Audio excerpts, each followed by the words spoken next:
Good morning, everybody. Welcome to Branding Bud Live, the live stream that's 100% THC, 0% WTF. Every week we bring business people to talk about the business of cannabis. I'm David Paleschuck, the founder of the Branding Bud Consulting Group, the author of Branding Bud, the Commercialization of Cannabis, the first book on cannabis branding. And I'm joined by my best cannabis friend, Adriana Hemans. She's the Director of Marketing at Green Meadows, and always a pleasure to chat with her. And welcome, Adriana. Thank you, David.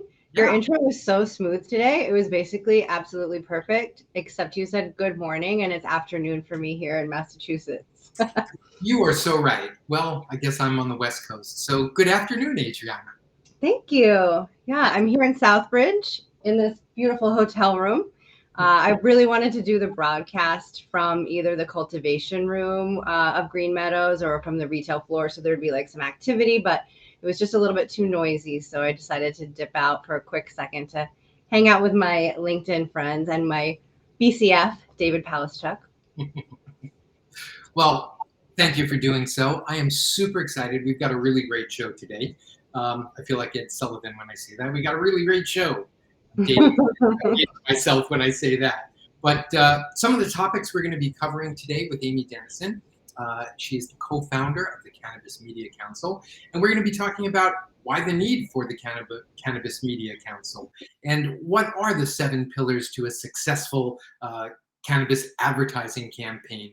And even further, which mainstream media outlets are out there and willing to work with cannabis brands. So this is going to be super enlightening, both on the educational front and really where we all need to move to educate folks about cannabis in the right way. So I am very excited to chat with Amy today. Me too. I can tell our audience is excited too. We have some people saying hi in the chat. You all know the deal. Say hi, introduce yourself.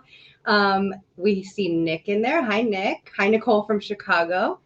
Ed Sullivan-esque there, David, says Nick. And we have hello from Kiralee from Bob. Welcome, everybody. Yeah, we're super excited. All right, shall we bring out Amy? Let's do it. Let's do it. Hey, Amy, welcome. Hello. Thanks for having me. This is so awesome to be talking to you. Tell us about yourself. Tell us what you're passionate about. Thank you. And thanks for the opportunity, David and Adriana. I'm so thrilled to be joining with you and so many people in the audience. I see you. Hello, Jordan, Yo-Yo, right back at you. Thank you for all you do to uplift the cannabis conversation. Thank you for the opportunity to share, what drives me and what's truly at the heart of my work and, why I've created the Cannabis Media Council. And truly the beating heart of my life is that I'm a pleasure activist, which means I advocate for people to find ways, discover ways, create ways of enjoying their life in new and exciting ways in many capacities that sometimes are censored or stigmatized. And so it's driven me into careers in the arts, recently in cannabis, but also technology over the last 20 years as it's evolved to help connect us, not only to build communities, but also markets and brands. And so really, truly, what drives me and what gets me absolutely fired up is helping people discover ways to enjoy their life, to improve their life. Very well said. We like that. Who can argue with any of that? That's an activism I can stand behind 100%. Yeah, absolutely. Well, look, let's jump in. Tell us about the Cannabis Media Council and tell us why it exists. Absolutely. The Cannabis Media Council came about 2 years ago. I co-founded with Joyce Sonali, who is an incredible force in California and has seeded some of the most incredible businesses that we see operational today. And it really came around this idea because I, at the time, was starting to leave my role as a marketing executive for Curaleaf and venturing out to create my own ad agency, Pheno. And Pheno, at the time, served to take a holistic approach to going to market within the paid media space, the advertising space, because I did see that the part of the marketing mix that was the most underserved at the time is advertising. And it's something that's important. And we can talk a little bit more about why advertising is so important. But at the start of it was this idea that we have all of these brands and businesses going to market, and from Joyce's perspective, requesting funding to build a market within their own territories. And there's only so far that individual brands can go alone. And there's only so far that a marketing budget, which I have to say, is still woefully underfunded in the marketing sector. And we understand why that is, but it doesn't change the fact that marketing is underfunded in the cannabis space. And then we have individual brands trying to undo decades of misinformation and stigma. And what we needed was a national campaign, a national perspective to really uplift the category as a whole. And so the short answer, when Joyce asked me, can we do a national ad campaign, was yes. The longer answer is how do we create the most impact we can, which became the Cannabis Media Council, which is at its core a trade group. And right now we have almost 300 members who have joined, and membership is free with high values for those who are operating within the space right now, who've raised their hands to say, we need a tide to lift all these boats. And we would love to see it done through national ad campaigns that drive category consideration so that we can we can grow the addressable market. Mm-hmm. And yes, looking at what cannabis is, it's always good to anchor in what are we talking about. And at the current state, yes, we are talking about a plant, we are talking about medicine, we're talking about a lifestyle, we're talking about CPGs, and we're still talking about a federal Schedule I drug. Mm-hmm. That's a really helpful way to categorize what we're talking about, Amy. And I totally feel the struggle too, as someone who is out here marketing a brand, and it's impossible to do things like have a social media presence without getting shut down, and sort of feeling like your brand is under attack just because of what we do, when if people really understood, they would know that we're actually advocating for people with disabilities or medical needs, all these things that are actually like so beneficial. So it's challenging for sure. I feel it. So the slide that we're looking at right now I think it was an excerpt from something that your organization released called the Full Spectrum Report. Can you talk about that a little bit? Definitely. So the Full Spectrum Report guidelines for responsible cannabis advertising is the first of its kind to really set down a foundation for what we hope to see through creative campaigns. But before we created Full Spectrum, it was really important that the Cannabis Media Council led by example. And so the very first thing we did was release our first category campaign called I'm High Right Now. Please in the chat, raise your hand if you've seen it, or you can see it at I'mHighRightNow.com. And the idea was to put out a campaign that we felt embodied the best practices. And we're so proud. One of our founding board members, Allison Disney, and also the creative team at Sister Mercy, who does incredible branding and marketing work, came back with this campaign. And so we focused on our elders. We focused on how do we talk about living a thriving life as we age. And so much of the conversation, can get very heavy, and we wanted to have, just for one voice out in the market, some levity around consuming this product. And we also thought it was important to showcase and really highlight our elders, because oftentimes they are overlooked in advertising and marketing, and they not only are primary consumers, but also they are influential within their families and within their communities. And so if grandma and auntie are okay with consuming cannabis, it has a wonderful halo effect for the family. And so we released the I'm High Right Now campaign at the end of January.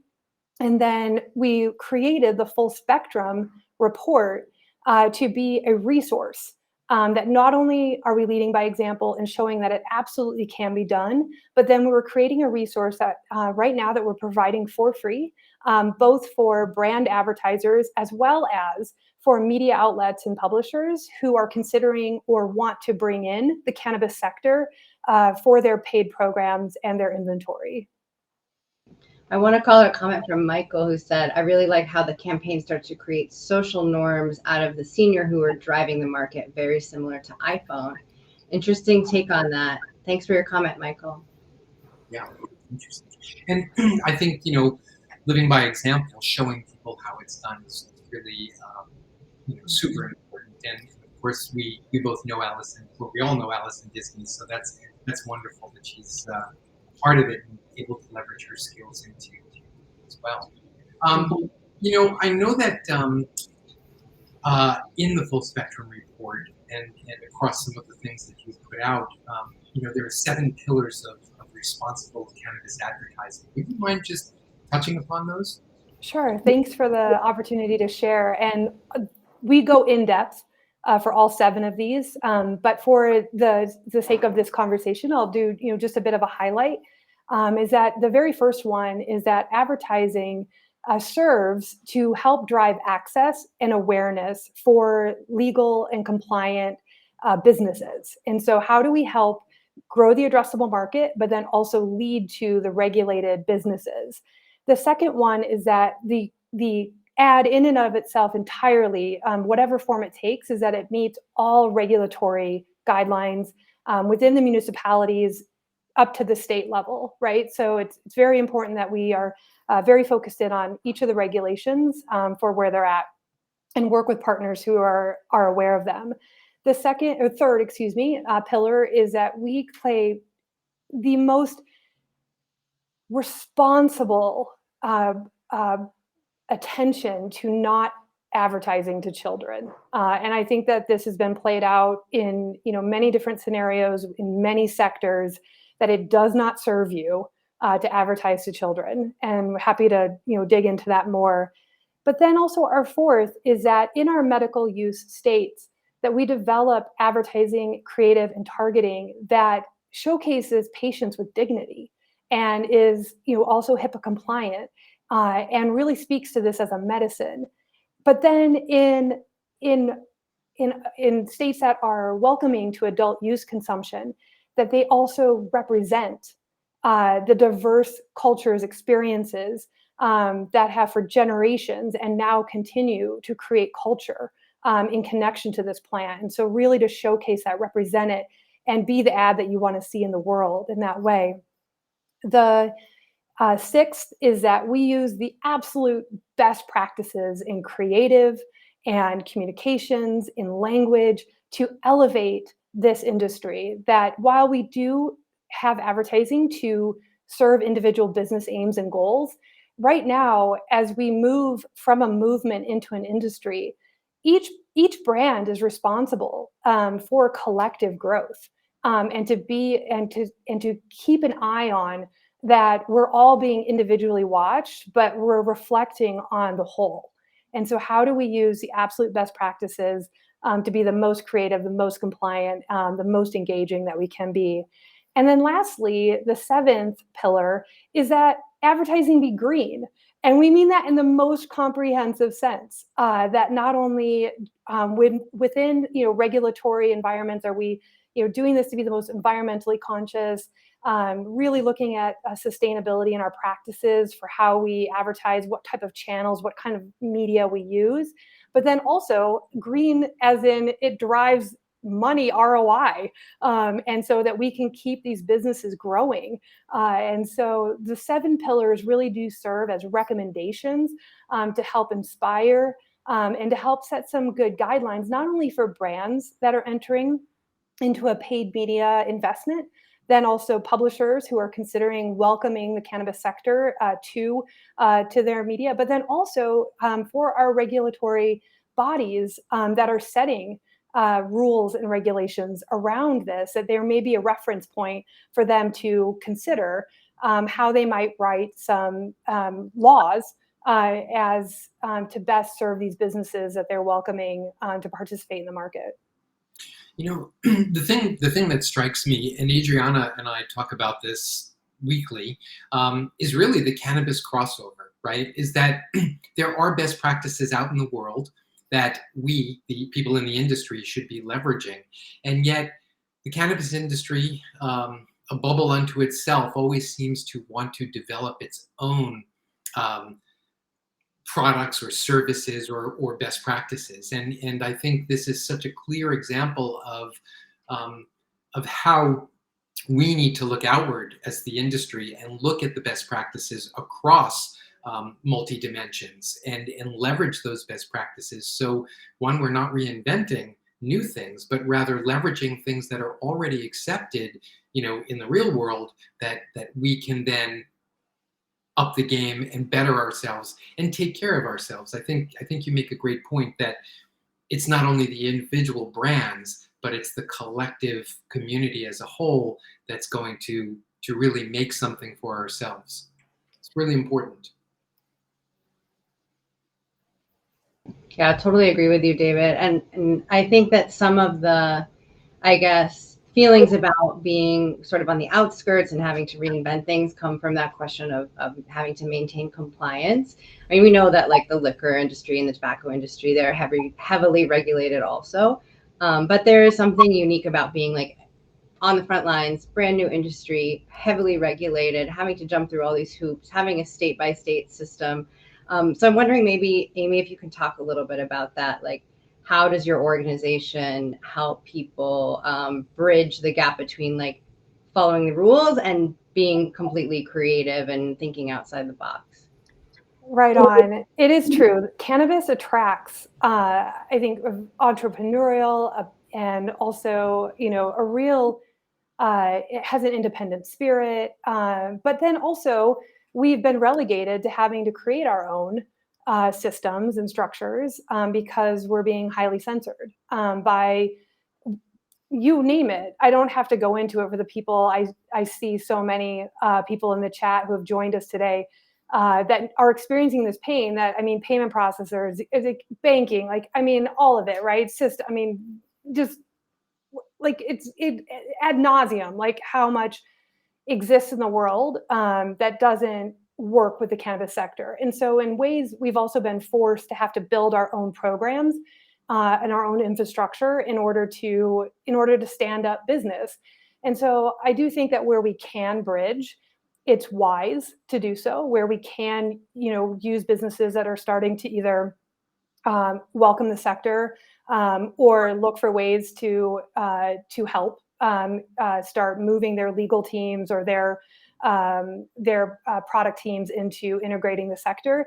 But I do think that something is important for the cannabis sector is that while we do have our own sets of rules, we have our own spirit. Yes, exactly as you said, it's still state by state. We have also been, unable to access things that exist for other businesses. We're still responsible to learn and take, as you said, David, best practices from other industries. So we look at, how can we do better than big pharma and avoid, some of the truly horrific marketing trauma and devastation that the opioid crisis has caused, right? So how do we learn from that? How do we learn from tobacco advertising that needed to evolve in its own ways? Like, why repeat decades of learning that we can just look at now? We mentioned the alcohol industry, looking at how Discus was formed in order to put out responsible and compliant ways to help integrate spirits and alcohol in a good way into the mainstream media. And so I think that there's wonderful ways that we can have and maintain our independent spirit, bridge where we can, but then also learn.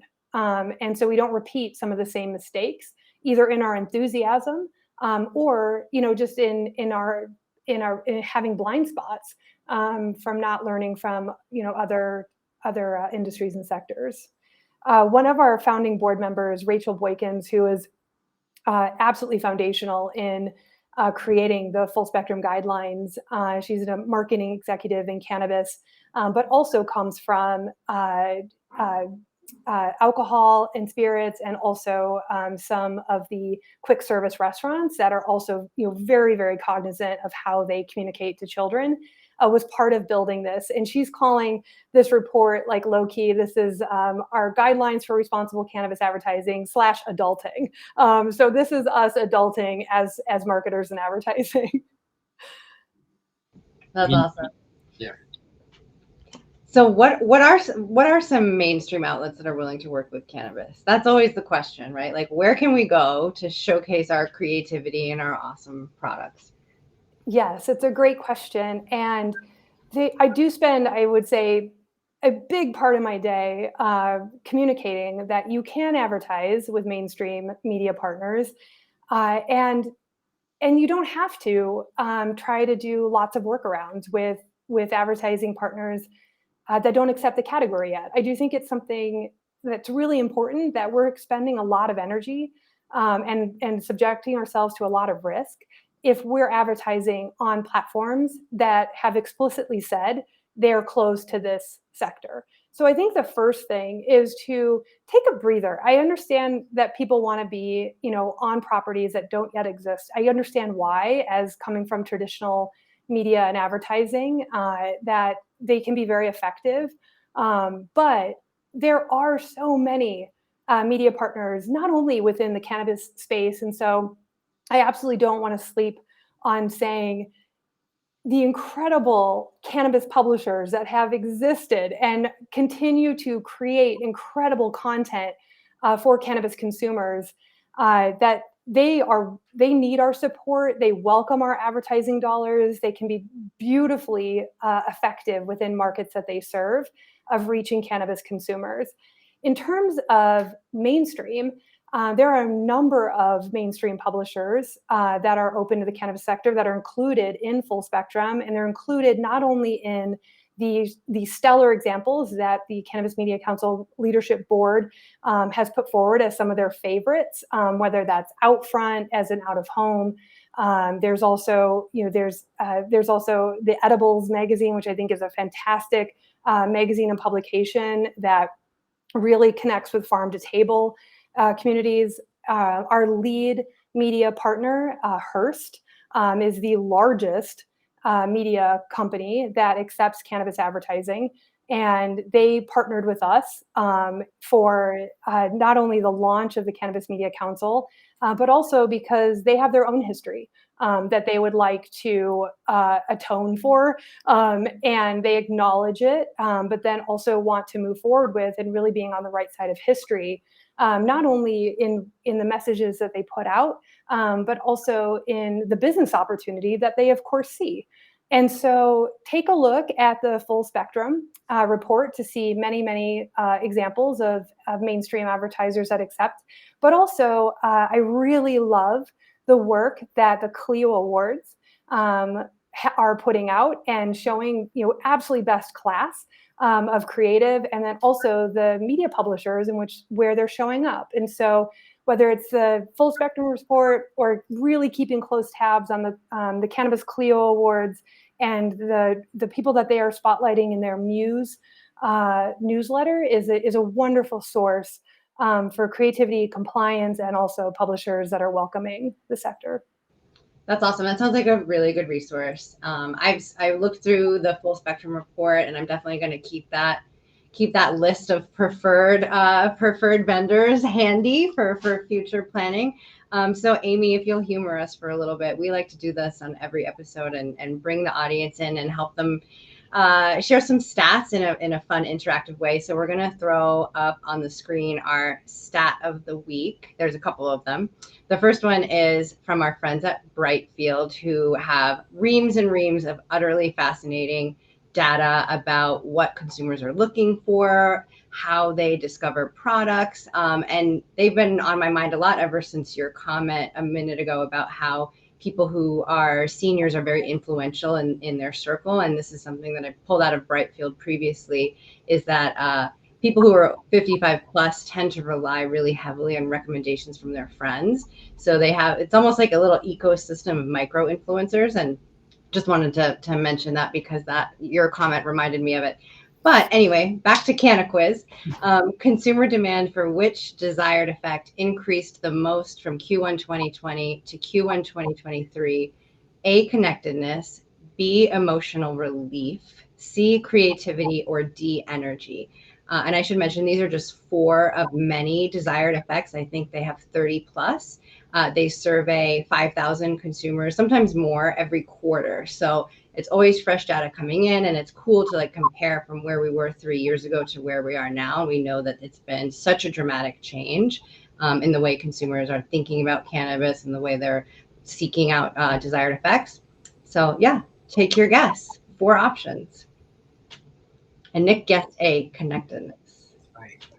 And as I always say, audience, it's your chance to shine. Mm-hmm. It would not be the same show if you didn't say that, David.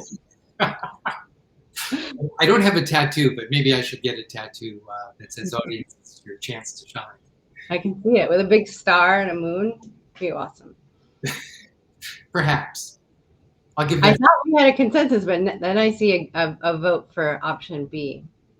Yeah, I mean, this is interesting, right? Because if we think about the time frame of this, like connectedness, makes so much sense. Like we're like, people are, it's been called an epidemic of loneliness at this point, right? So I totally see connectedness, creativity. I mean, I think cannabis has always been connected with creativity. So I don't know about increase, right? And so, but yeah, and energy. Like I'm personally one of those people that loves to consume a microdose before engaging in, swimming or any type of like running, any type of exercise, not only to like kind of get out of my head and into my body, but energy. Emotional relief. I think that's interesting. Just thinking about the time frame and the way that we're starting to have some real conversations around how these products can be used for sleep, for, to help relieve anxiety. So yeah, those are all really interesting. And I think, Amy, you say something which is really important. During the pandemic or coming out of the pandemic, again, people did have a need for, to be connected. And I think, quite frankly, and it seems to be percolating all around us. I think most people are overwhelmed today. Whether it's the violence we hear about every day, or I could go down a list, but we all seem to be overwhelmed. So I don't know. I'm thinking, as Nick just said, we only get to choose one, but I'm thinking connectedness and emotional relief relative to the time that these numbers came through are I think we're all seeking those things. We could all use a lot of all of these things. Yes, all of the above. Yeah, all of the above. Bring it on. We want it all. And the answer is D, creativity. But if you look at this chart, you can really see that there was a pretty significant uptick in the desired effects for all of these. And you can kind of see that in the way these cannabis products are being marketed too. You'll start to see more and more brands talking about the effects versus the formulations, or versus the composition or the strains or the THC content. I know that we still sometimes have an over-reliance on THC content, but I see that it's starting to shift a little bit. And I think that this is part of that story. Absolutely. Yeah. Amy, we've spoke about platforms a bit. We've spoke about publishers a bit. What about influencers, and how do brands engage with influencers, leveraging the 7 pillars and keeping the influencers in check as well? It's such an important channel or program for brands and businesses within the cannabis space. Influencer marketing, also could be called testimonials, sponsored content, endorsements.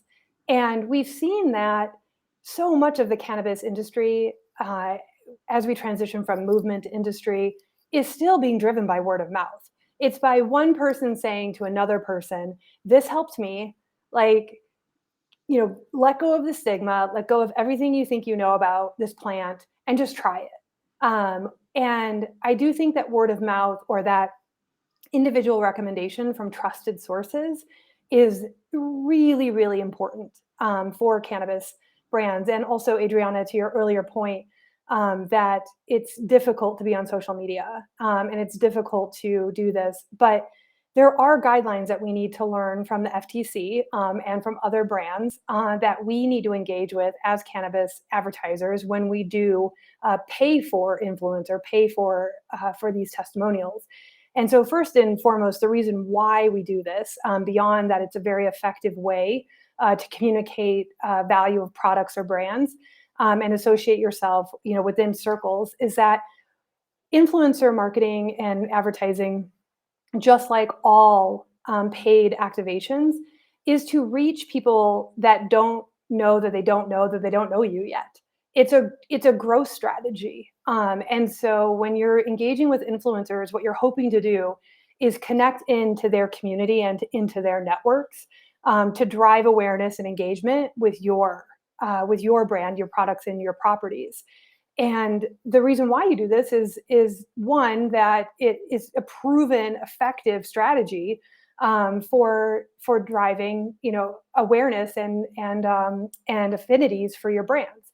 And in order to do this compliantly, is already set out with best practices from the FTC. And so we're so happy that Shabnan Malik, she is a legal absolute goddess, which it truly, like, I don't usually associate lawyers with the celestial, but truly, like, Shabnan Malik came to us, who has extensive legal guidance for major companies. PMC also advises 1906, which is one of the Cannabis Media Council members, but also has directly looking at how do you engage with paid media in a compliant way, and notably with influencers.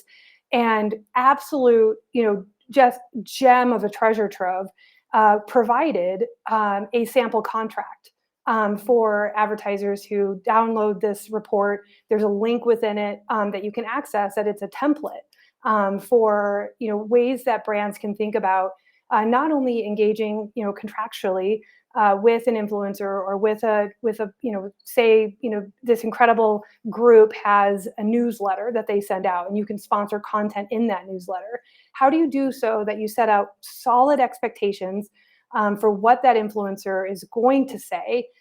Definitely hold on to final review, because it's really important that brands not only control their messages, but also make sure that they are 100% within their regulations and guidelines within what they need to do as a brand, but then also have an expectation of what that influencer is going to deliver on what platforms, and the expected impact and ROI of those messages. And so I think it's important that we look at influencer marketing, whether that includes celebrities or micro influencers who have incredible reach within their own very specific topics, that we engage them, with professionalism and with contractual understanding, so that we make sure that everybody stays compliant, because ultimately the advertiser and the brand will be held responsible for whatever the influencer says. Really good point. And we can see many examples of both influencers and celebrities who are both celebrities and influencers going off the rails. So we want to avoid that for sure. You mentioned micro influencers a second ago, and that got me thinking about the people that maybe have a smaller audience, have an incentive to work with brands from all different industries. But for larger media companies or advertising outlets, they might not have as much of an incentive, because they have companies from all these other industries coming to them and buying ad space. So what is the business case for mainstream platforms to want to let cannabis companies in and use them as a resource? Certainly. There's three major things that I think publishers really struggle with. One is they're nervous about verifying which brands are legit, quite honestly. They're not experts in cannabis. And so they also understand that there's, a lot of different actors within the space. And so it is something that, the Cannabis Media Council and other trade organizations, provide is this verification that the business that's coming to you is doing their absolute best to be on the right legal side of history, right? The second thing is that they're worried about brands, their current advertisers either feeling threatened or upset that they might be sitting next to a cannabis brand. And so how do we equip them with the arguments or with the business case that they want to uplift this category for a revenue stream, just to be very frank about it, but also because their audiences are already open to it. And so publishers are serving their readers and their audiences and delivering content to them that's relevant and authentic. And so they not only for revenue, but also to honor the lifestyle and the perspectives and the desires of their readers. And then the last part to that point is that the readers, one, we've spoken that the majority of Americans are open to cannabis and are interested and at least curious about where they can learn more about it or access it in their local markets.